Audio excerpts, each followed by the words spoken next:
দিয়ে দীপমা, দেখছিস না দারোগা পুলিশ কেমন হন্য হয়ে খুঁজছে।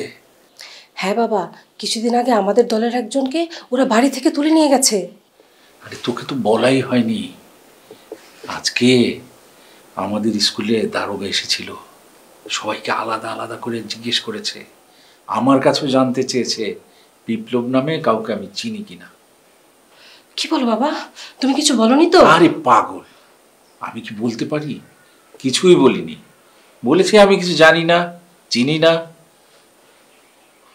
এখন কোনোভাবেই ধরা পড়তে দেওয়া যাবে না বাবা, আমাদের আরো অনেক বেশি সাবধান হতে হবে। তোকে নিয়ে আমার খুব চিন্তা হয় মা, তুইও সাবধানে থাকিস। সাবধানে।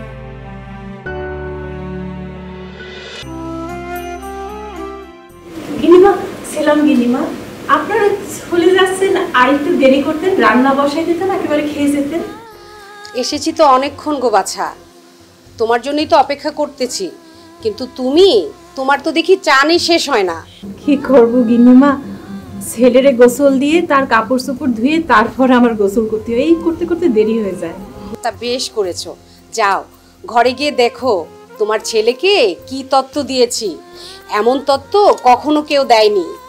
সে কি আর বলতে, আপনাদের মন যে কত বড় তা কি আমরা জানি নয়। কর্তামা কেমন আছেন?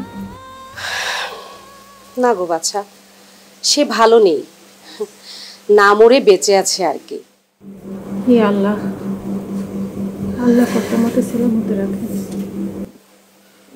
হ্যাঁ, তোমাদের দোয়াতেই তো বেঁচে আছে গো,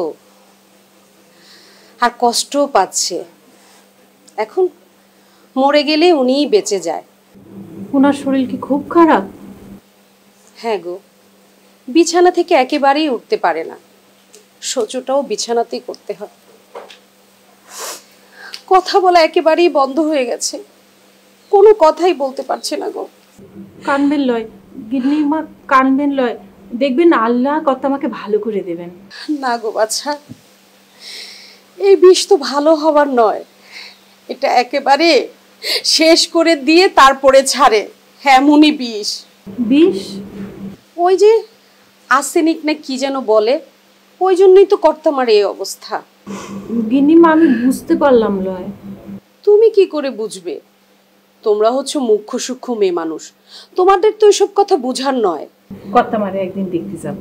আরে না না না, তোমাদের যাওয়ার দরকার নেই, মানে বাইরের লোক যাওয়া একেবারে নিষেধ আছে, তোমরা কেউ যেও না কিন্তু। জি আচ্ছা না, তাহলে আমি আজকে চলি গো। জি চল।